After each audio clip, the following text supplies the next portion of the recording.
And that's the thing about tattoos. The fact that you can create pretty much everything that you want. Caroline Lindskov, welcome to the show.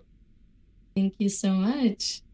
Happy to have you. It's an honor. So, yeah, likewise. So, you got into tattooing from a trip to India, which was I believe, a 200-hour journey up there.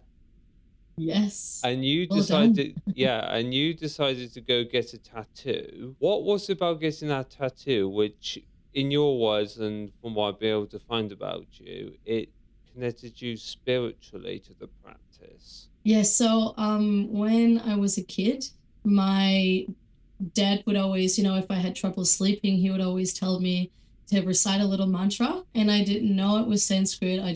So it was so hum. So he says so on the inhale, hum on the exhale.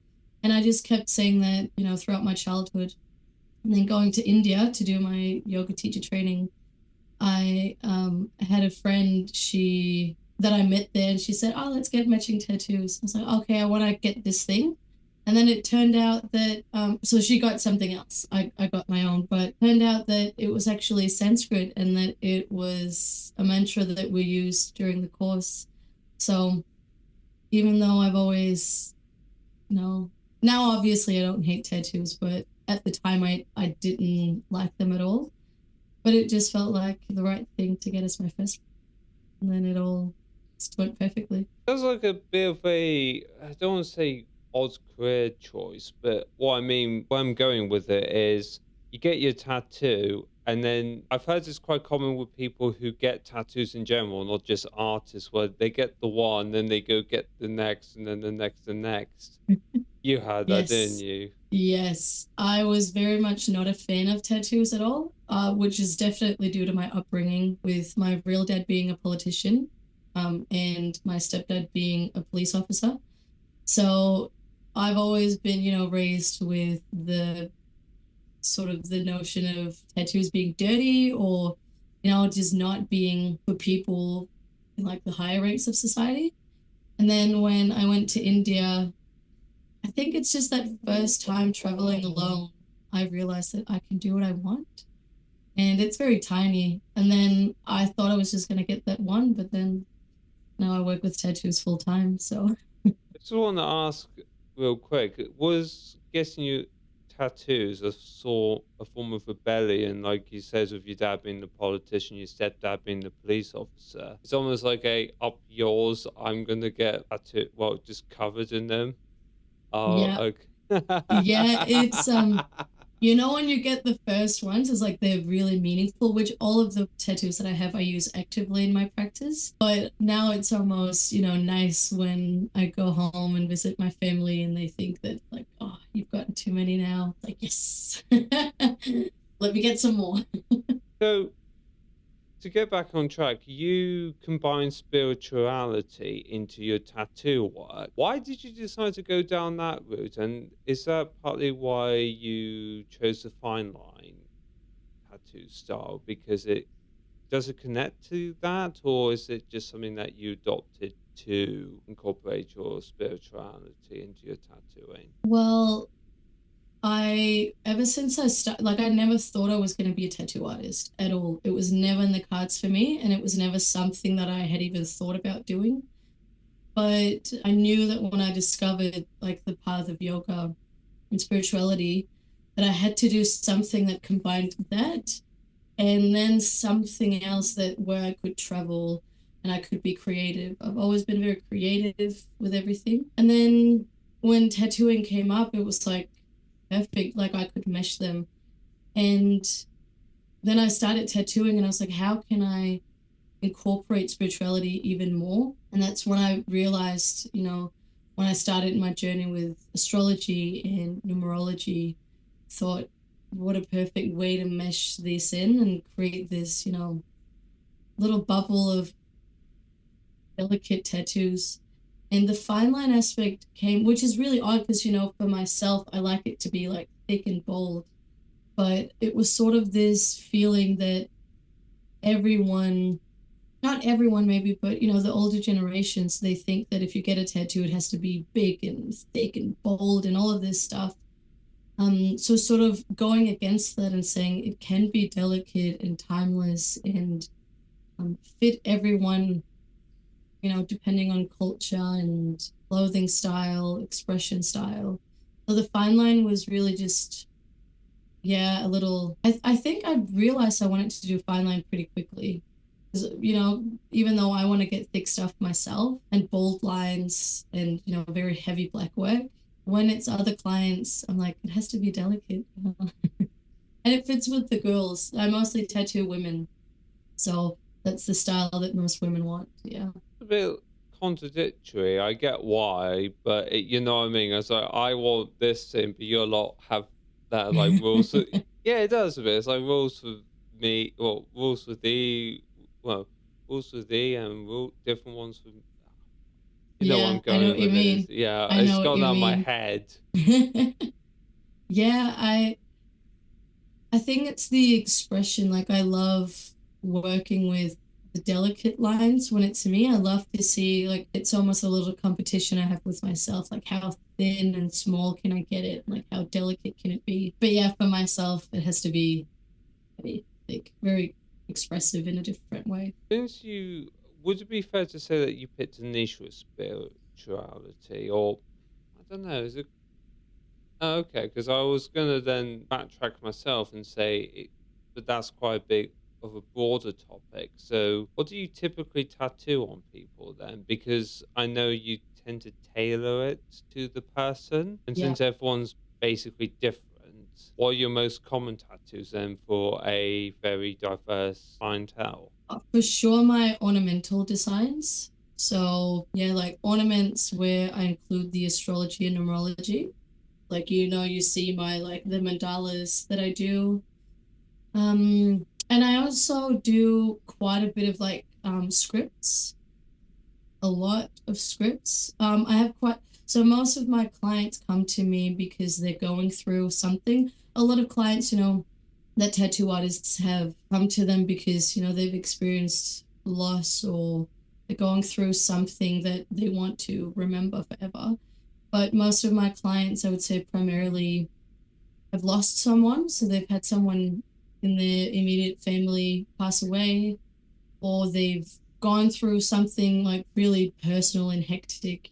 So, in any way that I can accommodate that, or in any way that I can help them remember that, whether that is including astrology or numerology, or it is through ornaments, it doesn't really matter. The primary thing I do definitely is ornaments, but anything else that can help people feel more like at home with themselves, I do. So it could be anything fine line really, but mainly ornaments. Do you try and make people connect with themselves? Yeah.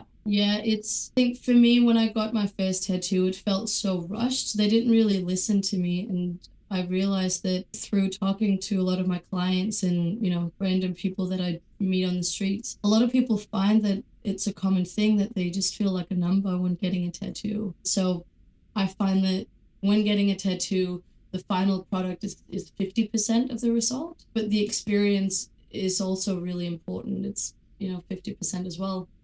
So if I can have people in and they can feel like they're actually feeling empowered about their choice, or they feel like, the tattoo belongs there, then I've done my job and I'm very, very happy. You're saying about like the 50-50 thing, and this is part of the reason why I don't have any tattoos, is because, well, think about this logistically. It's once it goes on, you can't get it off. Yeah. It's not like I've spent a few years not developing my beards, but I'll just use it as an example. I've had my beards for a few years. But if I wanted to, never gonna happen. But if I wanted to, I could just shave it off and keep it off. But Yeah. with the tattoo, you can't, because for the longest time down this arm, I wanted a koi carp going down Yeah. there and the water going up. But the reason I never did that was A, my forearm's too small for it, and B, because I did all the tiny fish on my arm, wanted the fish to kind of stand out. But anyways, the reason I never went and got it was because, well, once it's on there, you can't get it off. Yeah. It's a big decision. it's a really big decision, and that's one of the reasons why I started getting into tattooing is obviously like I've got a few drunk tattoos as well, right? But they're hidden and they're small. So I think for me getting into the industry, it was also like moving away from the thing of like, for example, when I had a client that's years ago, and I had drawn up the design, printed out a few different sizes, and she was really in doubt. And I don't tattoo people if they're in doubt. If I can tell that the person is really not sure, I would rather send them home than do it. Anyway, this client, she was like, oh, it doesn't really matter. If I hate it, I'll just get it removed. And that is the number one thing I don't want people to do. Like this whole thing of like, oh, they're just, it's just something, we'll just get it removed. To me, in all my work and in all the projects that I have, it's about getting back to the thing of like tattoos are really important. And they used to be really important. They used to be this really big thing in society when you became of age or you got married or you had a kid. And so in the industry, it's moving so fast. Like people are just getting stuff done, which is fine because you can love something without it necessarily having a meaning. But getting a tattoo and not being 115 billion% sure, I don't like the idea of that. And I think that's sadly what a lot of people do, either because they don't want to, like I know some of my clients, they just don't want to be a pain during the session. So they don't want to ask for any changes or they don't want to, you know, seem rude. But as tattoo artists, we're there to help. We're just the vessel between the client and the tattoo they want. So a tattoo is a really big decision. So I think it's a good thing that you're waiting. And also finding the right artist. When you find the right artist for you, they will listen to you and guide you for sure. But I think it's a cool idea. Oh, I've completely gone off the or the koi cup idea. Oh, really? Yeah. But no, that someone asked me, hey, if you actually did go and get it, would you regret it? I was like, no, because that's what I wanted then. I also think tattoos are a reflection of the person. Exactly. Yeah. But then I always wonder personally, it's when I see the media based ones. So I'm talking like video games, comics, TV shows. So what does that say about you? But I digress a little. What is your personal opinion on? I remember this from a few years ago, so I don't know what the equivalent is today, whereas like 1 in 3 people didn't have tattoos, and you said that the industry's moving quite fast. What's your opinion on the fact that tattoos have become more, I don't want to say commodity, but they've become more commonplace, whereas like every single person you meet has got a tattoo of some sort? I think I'm very split on that one because obviously, as a tattoo artist, I love looking at tattoos. I love seeing different artists expressing themselves in different ways. I love seeing how people express themselves differently. I love seeing, the different ways that people find, a way to express themselves and their personality and what they like and what they don't like, with their opinions. What I don't like about the industry in terms of it moving too fast is sometimes I witness people that just want tattoos just for the sake of it. And so they get something that might, how do I explain that? They might get something that's not actually close to their heart. And therefore, let's say you go vegan for a few months, right? You get a tattoo on your chest that says vegan because you just want to get a tattoo. You want to fill out your body. In a few years' time, that might not resonate with you. So I love seeing different tattoos.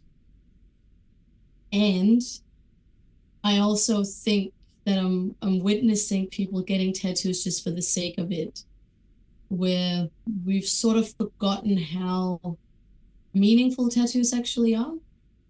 So I'm very split on that one. On one hand, I just love looking at tattoos, seeing what artists are doing and how people are expressing themselves. On the other hand, I find it to be so sacred. And so when the industry is moving fast, you get, shitty artists and you get clients that just want stuff that's cheap. And that little mix can end up hurting both the industry and the clients that are getting something done that's not really nice to look at. I know tattoos as well, they can affect your outcome in life. So employment's a big one. I watched a video earlier where there was a thing about air emits flight attendants where they can't have any tattoos which are showing. And have you ever seen that photo where the guy's just it's a mug shot, but he's basically got a checkerboard on his face? I have not, but So, horrible. so yeah, right there. And then you get the ones where they're just bad. I know a guy who's literally got the PlayStation like buttons, the controller buttons on his fingers. No. Yeah, well, see, that's the thing. You can find so many funny and shitty tattoos, and sometimes the shitty tattoos are better than, beautifully executed ones.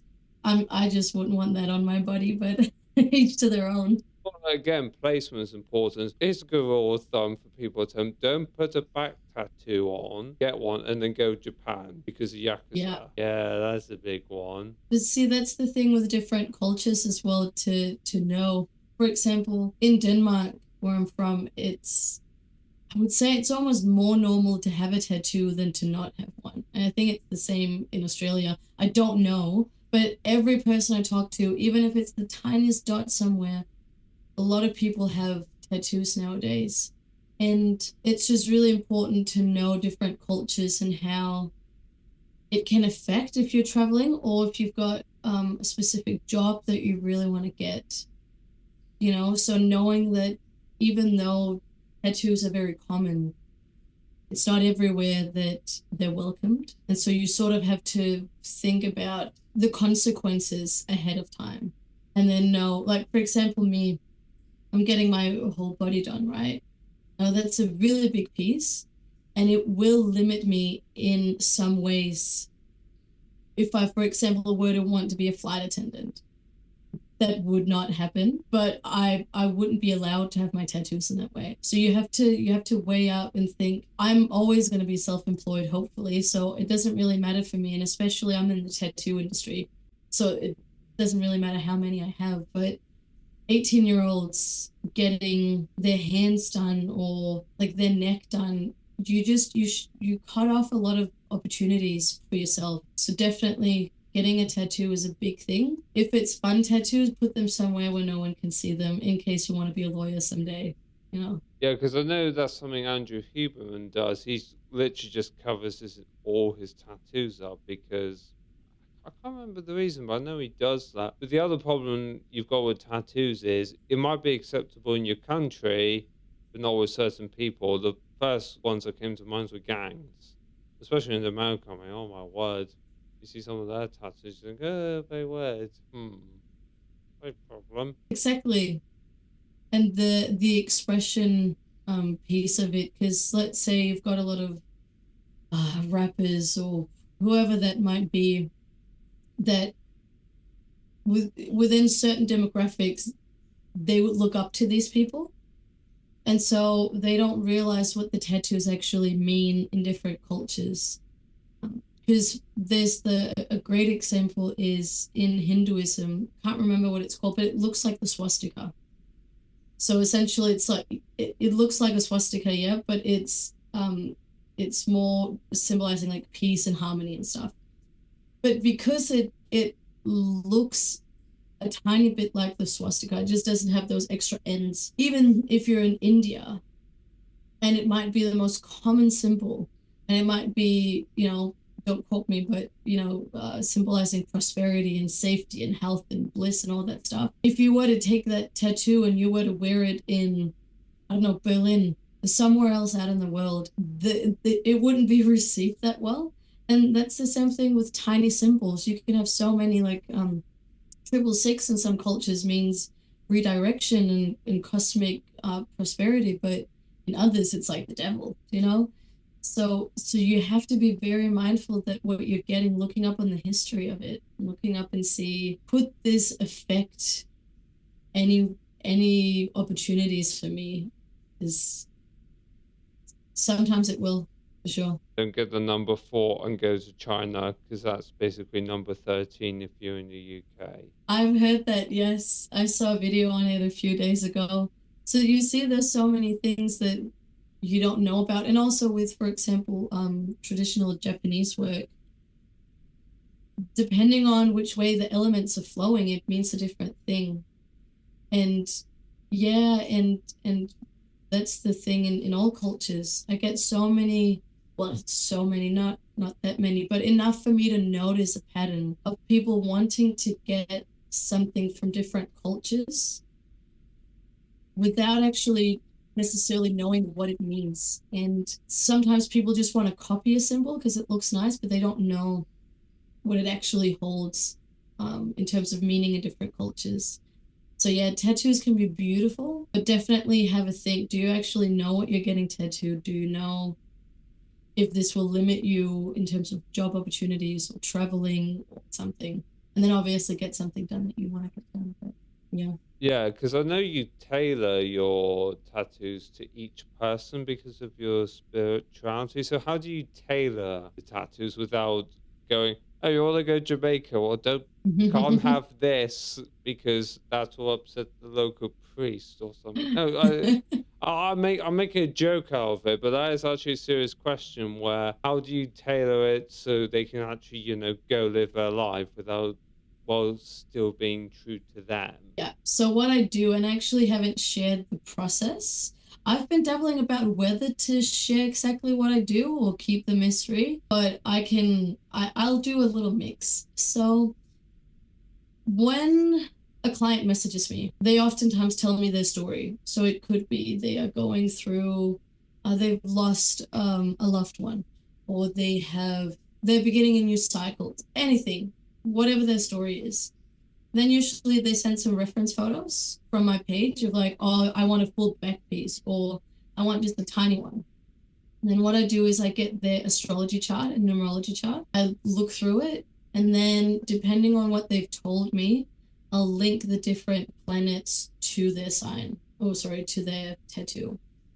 So each zodiac number and planet and everything in astrology is related to a number. I then translate that number into dots, and then I place it in specific ways that follow different systems. So if you're getting a back piece done, I will align the different elements according to the chakras, for example.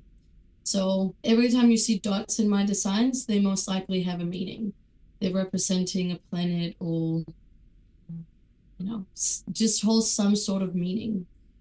And if for example, I had a client last week, she had heritage from the Philippines. So what I did was I went in and found there's like a national archive of Philippine art or something. I found like yeah, I know, and I found this photo of a little sheet of fabric where there was this little pattern on, and I wrote the story about it where it said this is this is symbolizing the women in the fields when they used to crop certain plants and make them into clothing. So for example, I'll put in that symbol, and yeah, just always trying to learn things about different cultures, and seeing what I can incorporate so that it's very special to that person. And so if people want to copy, they can, but they'll get another person's story. No one wants that. So You're saying about researching different cultures to create the tattoos. How much, like, learning and just learning in general, not just for the tattoos in general, do you need to do to keep your art, well, the tattoos fresh and original, and know how to tailor it to someone? Because, well, this was for a different business. I was going to do a cinematography business. It's going to be like product marketing. And I once came up with a concept where I had two swords pointed down, but the artist I was in contact with said, "No, you can't do that because that means defeat. You actually want them pointing up." Yeah, it was quite okay. interesting, but no, it's just like little tidbits like that. How much of those do you need to know so that you can actually deliver a good end product? I would say you have to either, if you don't know something about the culture, reading up on it, checking if it's even your culture to tattoo. Because, because, well, the thing is, for example, me, right? I'm Scandinavian. So a lot of people sometimes ask me if I want to get any runes or Nordic mythology tattoos on myself. The thing is, I actually don't know a lot about it. So let's say you were to come to me and you want a tattoo rooted in Jamaican culture or another culture, let's just say, right? And I don't know enough about that culture. And so I can read up on it, but if I start noticing that some of the symbols look alike, but they actually mean something different, I would say it's really important as an artist to not do the tattoo and guide the people to a different one. A good example, I had a girl reaching out to me last year. She wanted a Polynesian sleeve. I don't know anything about Polynesian culture. I don't know the different elements. I can read up on it, but there are so many specific ways of doing it. And if you turn the triangle the other way around, it means something different. And if the fish is going up, it's different to then when it's going down. And so I want to make sure that in this industry we honor each other's cultural beliefs and religions while sharing it, because I think the sharing part is really important. I don't think cultural appreciation is much needed, but I would not want to make a mistake and tattoo something wrong on a person where it's actually meaning something else than they want it to. So it's a really tough balance staying in between the scope of your knowledge whilst learning more about other cultures so that you're staying up to date with the history and the future of specific cultures. Um, so I would say I do my best to include things, but I always ask people to read up on their own background so that they know exactly what they're getting. Because sometimes it's just impossible as a tattoo artist to know the history of every single culture out there because there's so many and we would never be done. You also don't. I don't mean to turn this into the PC episode, but you also don't. No, no, but you're saying about you don't want you want to know what you're making because well the other problem is you might some people will be fine with it but others you'll offend because I remember one time this is something I had to do for my day job where I had to get something translated. Long story short, you know when you type a word wrong into Word it got the little dots at the end Yeah. going wrong. Well imagine that but for the entire thing. Yeah, And then my boss said to me, "Don't use this because you might accidentally swear at them." I was like, "Oh yeah, you got a point there." But exactly. yeah, because with this, well, symbolism is like I said with the swords, get that wrong and it means something different. And then remember, I don't know whether you ever heard of this.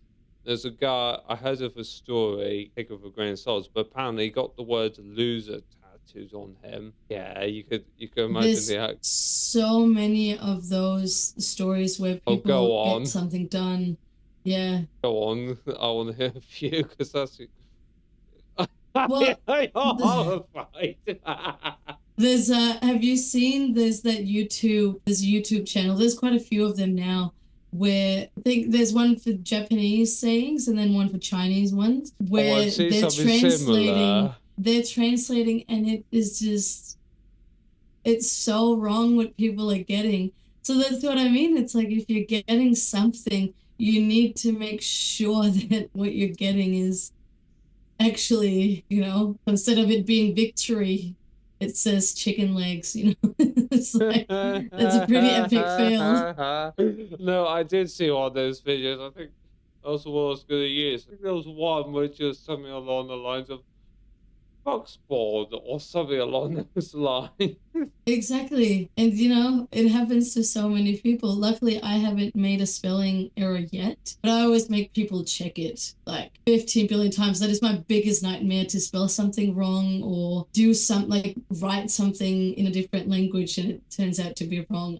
No. One of I remember one. I think I can't remember what they thought they were getting, but what they ended up getting was like the order on the Chinese menu or something like that.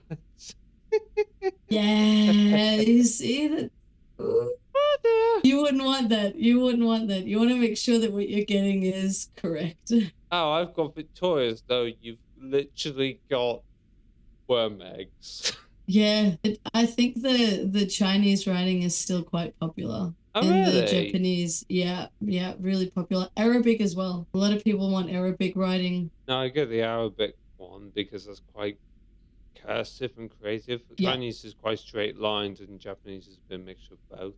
Yeah, Arabic is really beautiful. Any language, really. French. I do a lot of French words as well. Yeah, there's, and that's the thing about tattoos. The fact that you can create pretty much everything that you want. The amount of designs that you can create, the endless amount of designs. It's just I'm still baffled by it, to see what people create. I assume you've watched Think Master then. I watched the yes. There's and obviously now I can't remember his name.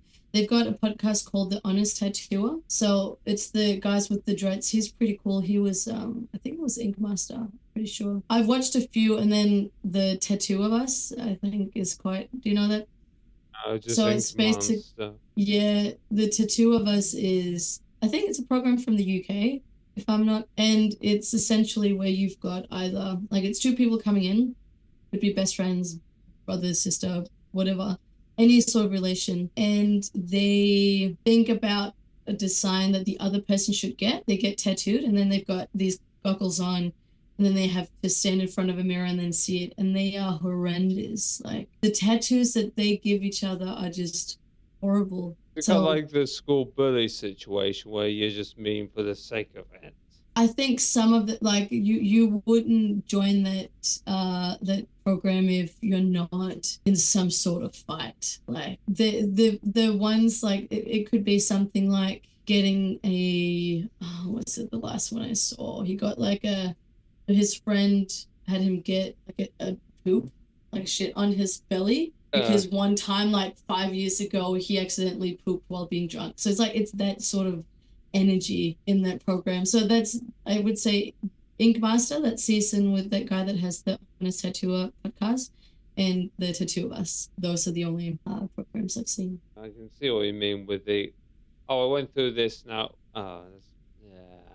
I don't know what to say to that. It just that's a bit. Which actually, funnily enough, leads me on to my next question: Is have there ever been any tattoos which you've just flat out refused to give anyone because they're so foul, horrendous, or you just know, look, you're gonna regret this in a few years' time? Because I've heard those stories. Yeah, I've got one that is so fresh in my mind. Go on. So, when I was an apprentice, there was this guy who was really, really sweet, like such a good guy. And he, to tell you like sort of the type that he was, he went to the pub a lot. So sometimes he would get so drunk that he needed his daughter to pick him up. So he got her number tattooed. So, he's a very, very charismatic, fun type. Anyway, I was actually during the session of tattooing his daughter's new number, because she had changed her number. So we had to scratch the old one and make a new. He was like, "Oh, I have this project that I really want you to do." I said, "Yeah, of course, tell me." So 25 years ago or something, he went to Norway, to Oslo. He walked past a tattoo shop with this tattoo artist drawing up this huge design. And immediately he was like, "That's what I want." So he didn't get it done at the time, but he just had it in his mind. And the design was a horse, and then writing on the top and the bottom. And the top said mustard on the shirt. No, ketchup on the shirt, then underneath mustard in my ass. And he wanted this tattooed on all of his belly. Now, because I work with fine line, I have to be very precise. And that's like mainly when I do ornaments, it's straight lines. I don't, it has to be perfect. Now, this guy, he was like, I want you to do this tattoo on me, and I want you to not use any stencil. Like, I want you to just freehand everything, make it crooked, like make it as crooked as you can. I want it to look completely handmade, like it was done in a garage. And yeah, that's the I told him, yeah, I'll send me an email, but and then I messaged him and was like, I don't think I'm the right artist for that job. I don't think I could look myself in the eye. I don't think I could bring myself to do that, to be honest. It's like, why? Yeah, yeah. It's so you. I would say with the clients that I have and the way that I promote myself, I don't like most of my clients are into the style of tattoos that I do.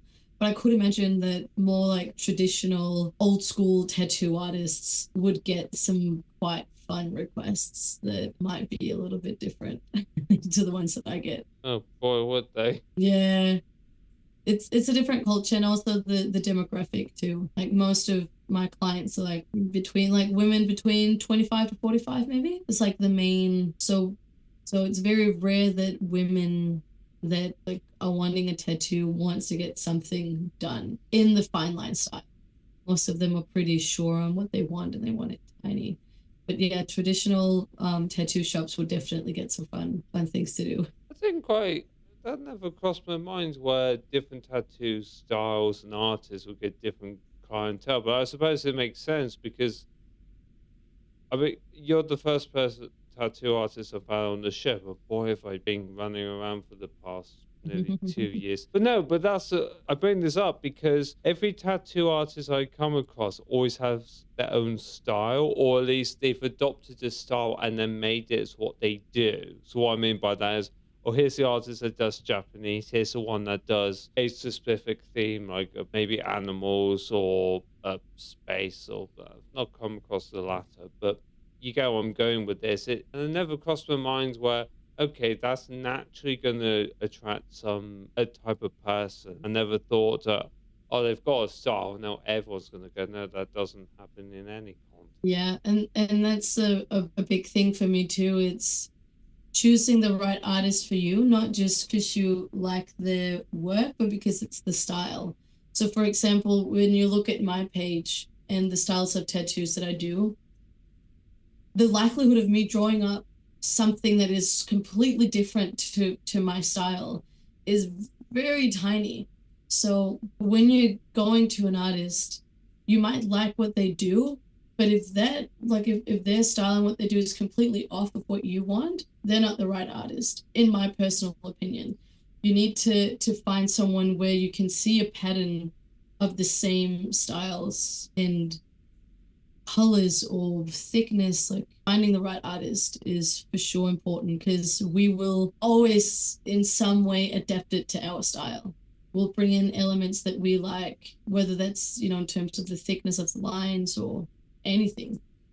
Yeah, Because human bias would come into play, wouldn't it? for sure. Yeah. For sure. Even if someone wants something different, I'll always find a way to sneak in some different spiritual elements or things. Unless, obviously, if the person says, I don't want that, then obviously I won't do it. But if someone were to want a traditional tattoo by me, let's say like an old school pinup girl, I can definitely do it, but I would most likely make it fine line naturally, unless someone wants it thicker. So yeah, you'll see different people in different shops for sure, depending on the style and the environment. Yeah. Competitive is the tattoo industry because the thing is, from the bits I've been able to research and I've heard over the years, I knew a guy, I don't know if he still does this, but he used to, when I knew him, he used to run, funny enough, his own cinematography business, but he would just do promo for organizations. So it could be like a promo. He did one for a cricket club. He did one for, I think Porsche's one of his clients. But then he did one for a tattoo shop in our local area. And he said to all of us, that he posted on social media, but all the local tattoo shops disliked it, like everyone else. Yeah, that was quite Oh. yeah, that was quite interesting. And then I knew I gotta be very careful as I say this because it's not related to this conversation. Not, I'm not getting into it here, but her son is a tattoo artist and is a lot similar to how barbers work here in the UK, where you rent a chair. Except with him, he has to give 50% of everything he earns to the owner because in their case they're paying for the ink and all that. But then as we've said about the different styles and every tattoo artist has got their own essentially flair to a style. Not only are people walking to the shop, but they're walking to the shop for a specific tattoo artist. So how competitive is the industry when you're kind of all in the same, I don't want to say you're all in the same place, but Mhm. you know what I mean? You're all doing the same thing to such, but you've all got different styles. So then you're trying to get this kind of that client. What's it like? Well, funnily enough, the tattoo industry is pretty busy. It is, I don't want to say saturated because it depends on the area that you're in and it depends on the style as well. So, for example, with fine line is so popular at the moment. The likelihood of you not having any clients at all is very tiny. Where if you do something that is very, specific, you might not be as busy. But it's also about marketing. Like it's how do you promote yourself? And even though, like I remember when I lived in Melbourne in Australia, because they don't have the same regulations as they do, for example, here in New South Wales, pretty much anyone can just open up a tattoo shop. So I think in this city that I like, in that suburb I lived in, there were like 3 or 4 tattoo studios. So, and even though it's, you've got many tattoo studios, everyone's still busy. The same thing as in Copenhagen, where I live, where I'm from, like that area. We were 3 tattoo studios on the same street, and still all of us were booked out. So because we have different styles, and also if you think about it, let's say every person in the UK gets at least one tiny tattoo, just one tiny one. It would have to take so many tattoo artists to be able to give that, what do you call it? Like to offer that space To meet the and to meet the, what do you call it, demand. the exactly. So I would say tattoos for sure, like us tattoo artists, especially now in the summer here in Australia, it's very busy because we get a lot of tourists as well. And then June, July, we don't really have any outcomers, so it has to be locals. I would say it depends on how you market yourself because some artists, they have a very specific style and they're booked out years in advance. So it all comes down to how you market yourself, I would say, for sure. The other thing as well with the difference between me and you is that we're currently doing this over the internet, but with you, you've got to do it in person. There is no, yeah, there is no, oh, I'm going to do your tattoo while you're in Belgium and I'm here in Australia. No, you've either got to go to them or they Yeah. come to you.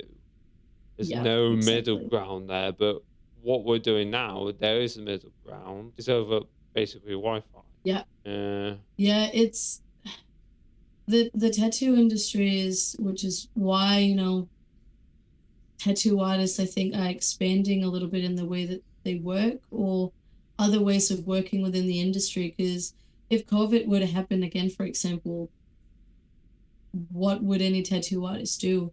So with COVID, so many tattoo artists were out of jobs. And because most of us are self employed, you either need to get another job or you need to, in some way, figure out how to work. For example, I've got quite a few clients in the States where they've got their tattoo artist, but they want my design. So then I make a design for them. That's another way of tattoo artists being able to work.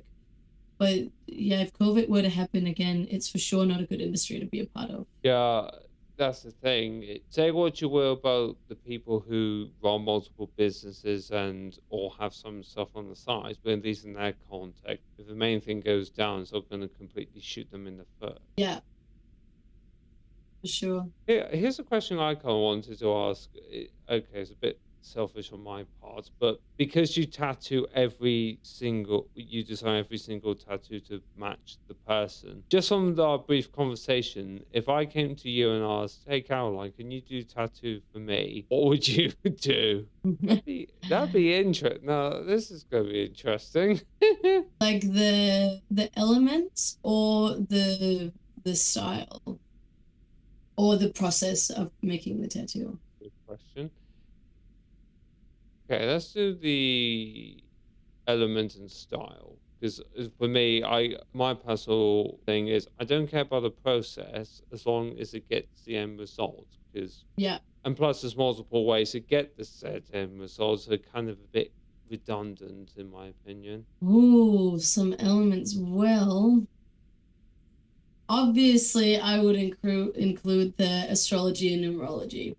So I would find a way to get some dots in there. I'll tell you my star sign. Well, signs in Yeah. my context: Libra, Scorpio. So Libra Scorpios. yeah. So So like, my birthday falls on the transition period between the two. Yeah, right. That's wow. part of the reason.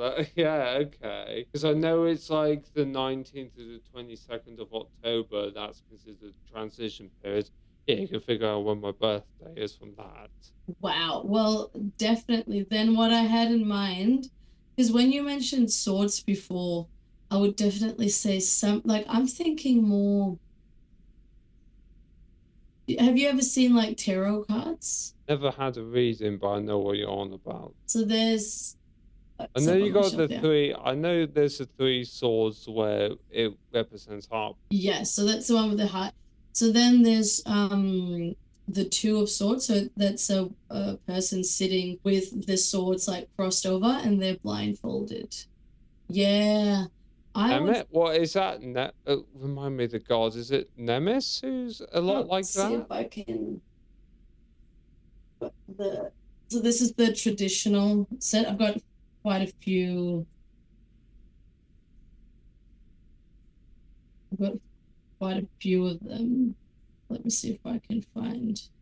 I'm thinking like if I were to design something for you, I would definitely include something that has to do with swords, maybe some cups. I'm thinking something with yeah, so this one. Oh, No, I can see. I can't oh, fully that is see it. so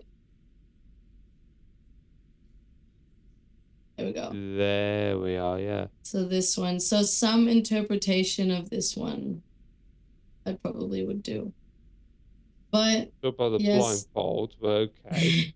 the parts of, I think the ways of doing with swords, I think the symbolism is beautiful. But why, I just want to, why did you go away from the idea of the fish? Oh, because I would go from a koi carp to a dragon. Oh, okay, okay. Okay, so Yeah. with that going, I just go from the fish to the dragon because the koi carp goes up the river, goes through the dragon's gate, and becomes a dragon. Yeah. I like that. Yeah, there's so many ideas, and I would highly recommend anyone like going on Pinterest and see. Pinterest is the void of tattoos. It's like a rabbit hole you just continue on. There's so Well, much inspiration. I was about to say that you could get so much of Yeah, it. I think it's a really big source of inspiration, and then also making sure that it's inspiration and not a You could also go full-on on hobby. Instagram as well, because the amount of art I guess posted. Oh yeah, amount of art I guess posted on there. There's a lot, and that's the thing with most designs. You can make something original, but it's probably already been done before. So it would have to. I don't think there's one design I've seen where I've been. Oh, maybe where like the whole piece. I was like, I've never seen this before. This is like groundbreaking, completely new. Everything's inspired by something. Yeah, there's I forget who wrote it. I've not read it myself. There's a book called Remix, which basically says everyone wants what they're already familiar with, but just Hmm. redone. Yeah. Yeah. Exactly. I'll say this, my favorite tattoo, and I know the person who's got it, where they've got a bear trap, but it's oh great. I decided to show my arm again. Okay. Well, no, because the black sleeve against a black background. Yeah. It's like Oh, I know writing. what you mean. They've gotten it. See, that's why I didn't want the background. Okay, so they've gotten it in the corner, and so No, when they they, go on their elbow, yeah, so it opens and closes when they move the yes, arm. yeah, I even said to them, "That's clever." yeah. There's so many cool tattoos out there. It's a beautiful way of expressing yourself for sure. Yeah, it's like I've always said, it's a representation of who you are as well. It's also kind of like a weird time capsule in an odd way as well. Because if I got the koi carp, it'd be, well, this was who I was back then. So, yeah, no, I've got fish on my arm. Yeah, do you when you get a tattoo, there will always like you might still love it, but your perspective will change, and you can always like I always look at some of my first tattoos and I'm like, wow, I was such a baby back then. Like I didn't know half the stuff I do now. And so it becomes like a little milestone of what you've actually accomplished since then. Yeah, knowing me, I don't think I see it that way. But How do you view it? okay, score no resentment. I know what I'm like too much. Yeah. Caroline Lindskov, everyone. Where can people find you if they want to, well, A, see your tattoos and B, potentially book you as an artist? So on all platforms, it's Miss Kylie Tattoos. So MISSKALI and tattoos. And then yeah, just shooting a message is probably the easiest. And then if there are any tattoo artists out there listening, we're launching the Secret Ink Academy. So that's the same. You can find that on my profile where it's about the spirituality of tattoos and a lot of exciting things coming up. But Miss Kali Tattoos is the main platform. Thank you for watching this episode with Caroline Lindskov. If you are looking for more art related content, then I have just had Mario Henrique on the show and you can watch him here. Or if you are looking for something more spiritual in nature, then I have the reality shifting coach Iana Rakri right here.